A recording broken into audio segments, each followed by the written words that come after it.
Welcome everybody, and thanks for all the other speakers so far. Really interesting perspectives on DeepSeek and how to use it in various scenarios.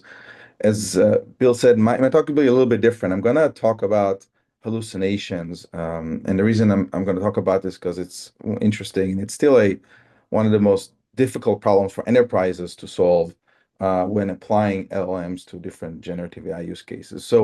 Um, a little bit about myself. I'm Ofer. I run developer relations at Vectara. And you can see if you want to connect with me, I have the links here. And I have a lot of experience in the world of LLM. I got fortunate enough to start working on LLMs around 2019, when GPT was just turning 2. So it's been really interesting to see the progression of that over the years. Um, and when we talk about hallucinations, a lot of people focus first on the hallucinations of the pure LLMs. Like you ask, this is one of my, a little bit dated, but one of my favorite examples of maybe a year and a half ago, if you ask ChatGPT 3.5 or 3.5 Turbo, this question about Will Smith, that's the answer you got verbatim. And we all know what really happened, which is this in the Oscars, right? So we all know LLMs hallucinate, and one of the explanations of why they hallucinate, there's a lot of a lot of explanations that people provide. This is one of the ones I wanted to share today. Is essentially, if you think about it, LLMs train on trillions or even hundreds of trillions of tokens, and their models themselves are much smaller. They're in billions or tens of billions or even hundreds of billions of parameters, which is often like 100x to 1000x compression ratio if you think about it. And so by definition, it has to be lossy. It has to lose some information. And so you think about the space of the training set and the space of what is captured by the LLM. And because LLMs are completion engines in a sense, they look at the next token. They try to complete with whatever they have in their knowledge base. And when they don't know, when the information is not sort of adequately represented in their world model, they hallucinate. They make something up. All right. And we know hallucinations remains a pretty big problem, especially for adoption in enterprises of generative AI. This is an example of an article from Fast Company just this last Thanksgiving, but there's examples of this all over the place, and they kind of reduce the trust that people have in deploying these models. So that's why at Vectara we focus a lot on hallucination reduction, and things of that nature. So one of the things I wanted to show today is the hallucination detection model, or HHEM. Um, it's a model that is trained just to detect hallucinations. So if you're a machine learning engineer, it's a pure classification model that just detects hallucinations very, very well and very, very fast. There's an open source version. It's available on Hugging Face, and you can see it's just passed a month or so ago, the 3 million downloads on Hugging Face. So it's by far the most popular model for hallucination detection. Um, and then at Vectara, we provide a commercial strength version of that. There's also multilingual. So when you call Vectara RAG service, you get the response, you get the citations and everything you would expect, but you also get this HHEM, we call it the FCS, Factual Consistency Score. And that's a better version a little bit of the open source. And it also supports other languages other than non-English, but um, that's a very popular model, and you can find the open source on Hugging Face here, and download and try it yourself. How do you try it? Um, this is on the website there, but just to show you here, it's very simple. You get sort of the context or the things that you want to have as your kind of your sources, and then the summary or the generated summary. And here's like 4 examples. And you can use it just with Hugging Face. You sort of load the model directly from Hugging Face, and you just predict, and that's it. You get those hallucination scores between 0 and 1, as we can see here. So the nice thing about this model is that it's very quick. It's like 100 milliseconds or something. It's not an LLM call that could take 4 or 5 seconds at best, and it's free. You can use it anytime you want. Um, Now, the other thing that's interesting is we created this model probably about a year and 2 months ago or something like this. And we realized that this is actually really helpful to measure how much LLMs hallucinate. And this is the current or almost up-to-date version of this HHEM leaderboard we created that over time we add new models to it and measure their likelihood to hallucinate. So you can see this leaderboard. It's the propensity to hallucinate, and it's really helpful to choose which LM you use based on this hallucination rate. Again, you can see the leaderboard on Hugging Face, and it's a lot longer than this. It's just that's what I had space on the slide for. The other interesting things here are, in addition to the hallucination rate, is the answer rate. So, of course, an LLM could be kind of cheating by refusing to answer like half of the questions and only answering the ones that don't hallucinate. So, when you look at this, look in the context of sort of the answer rate as well. Okay. So does DeepSeek hallucinate? Well, that was our big surprise. So we added DeepSeek about a week ago or a week and a half to the HHEM leaderboard. And to our surprise, it hallucinates a lot more than its sort of the other DeepSeek models V3 and V2 2.5, which are non-reasoning models. They're not like trying to do reasoning. Um, and so that's a big hallucination rate, 14% of the cases.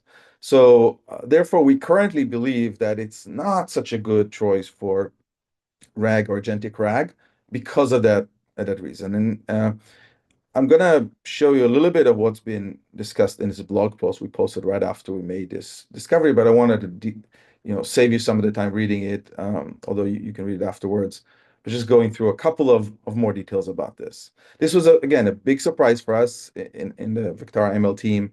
We kind of didn't believe it at the beginning, but we did some validation, and I want to share that with you. So first of all, when you look at DeepSeek, and we just used V3 just to make it simple instead of going back to the older model 2.5. But if you look at DeepSeek with HHEM, you see a big difference. So the non-reasoning model, V3, is, it's not the top of the chart, but it's pretty decent. That's a pretty decent hallucination model. But then this one is pretty big. But we also looked at Google released this another hallucination detection leaderboard called Facts, and it uses an LLM, not a model like that. And we still saw that even just to validate, we saw that even with their approach, which there's some criticism for, but even with their approach, it's again consistently higher with three different techniques that can be applied there.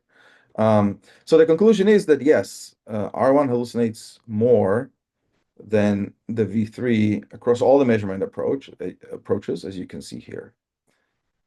Now, why does HHEM show a larger gap, right? We see that this is 14% and this is higher, but not that much higher, right?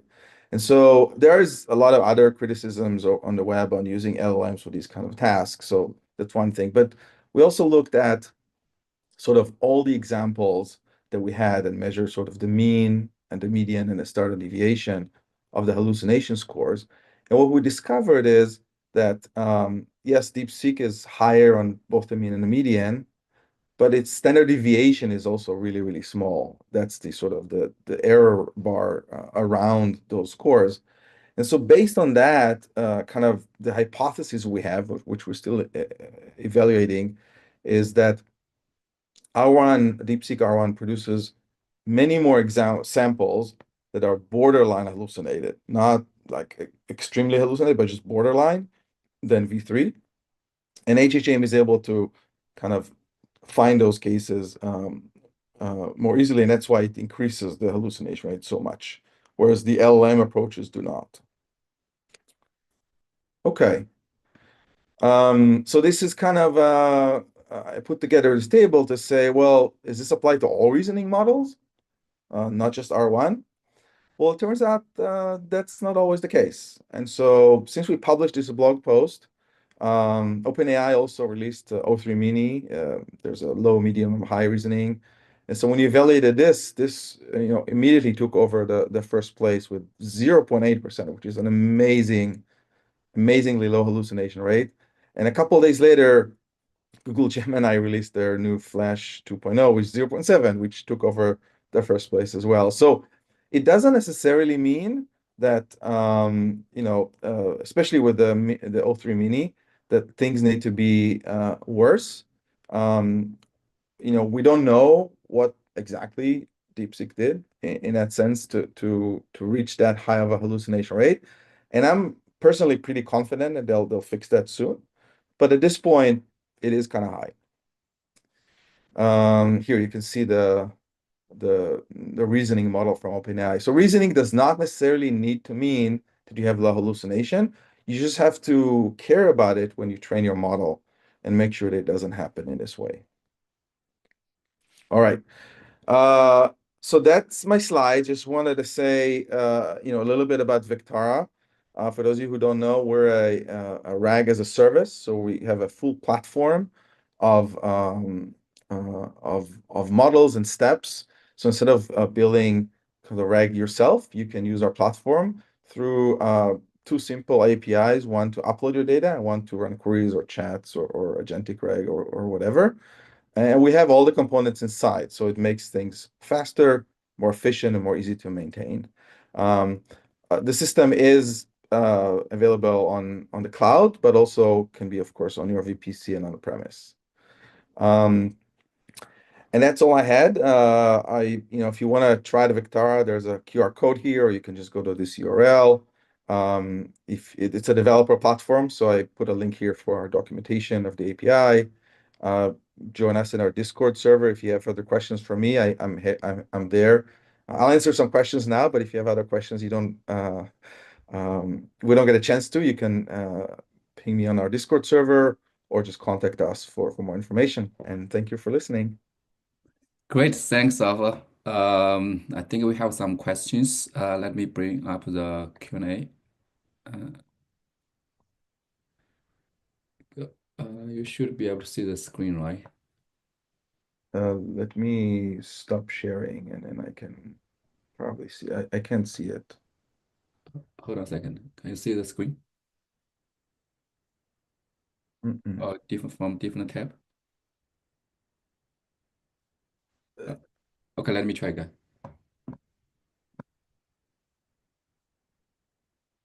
I'm sorry, I don't see the screen. I see you. No, And that's it, fine. Give me a second. yep. Give me a second.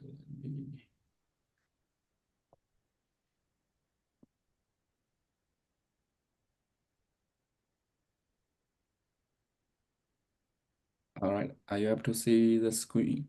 Yes. Okay, good. Okay, let me bring up the first question.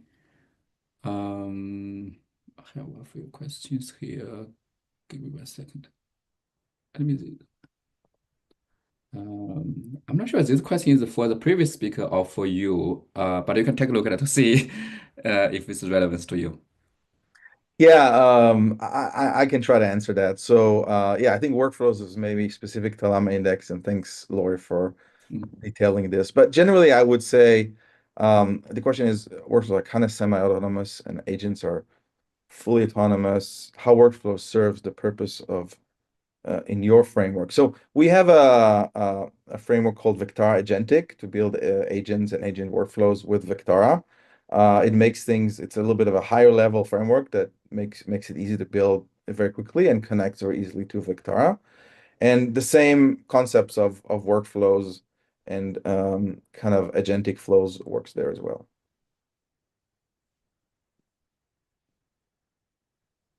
All right, so the next questions, I think this is relevant. Ah, what gives you confidence in the agent evaluation of I assume the question is related to DeepSeek, the evaluation of DeepSeek. But generally, I would say, we spent a lot of time developing HHEM. This is its fourth version already that's out there. We like any machine learning team out there in the world developing machine learning models. This is a model we developed, we tested. Um, we we keep testing it as we develop it and add more data to make the training and the strength of the model better. So yeah, I have pretty strong confidence in HHEM evaluation.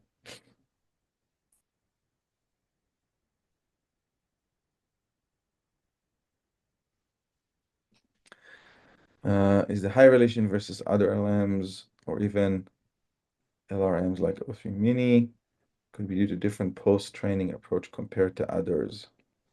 Um, so I don't I don't think that it's related to post-training. The post-training approach. Yes. So you asking me like, did OpenAI train differently when they trained the reasoning steps? So we don't know how OpenAI trained.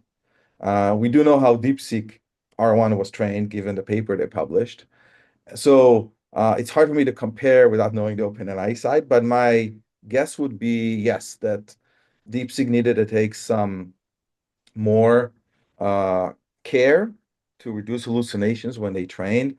Look, when you train these big, large language models, you have a lot of metrics that you measure usually as the team that's training it.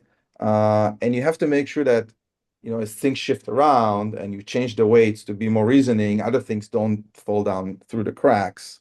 And I think that's kind of a skill that you have to make sure you apply to your training process.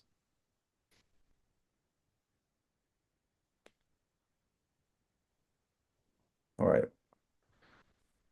What's your suggestion to mitigate hallucination? For example, R1 using prompt or RAG or more? That's a great question. Generally, um, I want to make a statement before answering this question. Uh, R1 hallucinates a lot, but I still think it's a fantastic model. It's open source. Like, don't get the wrong impression from me.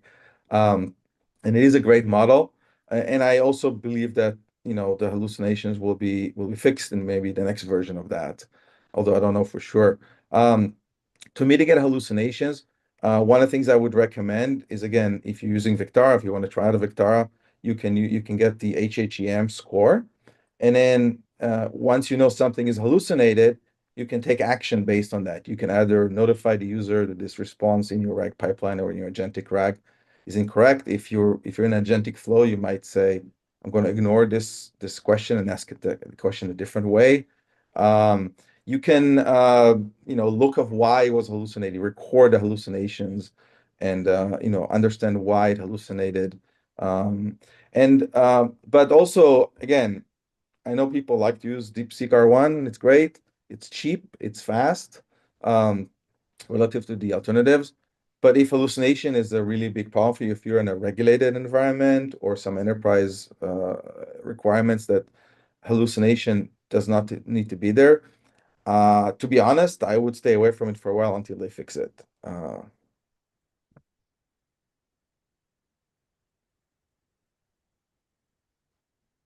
All right, not another question.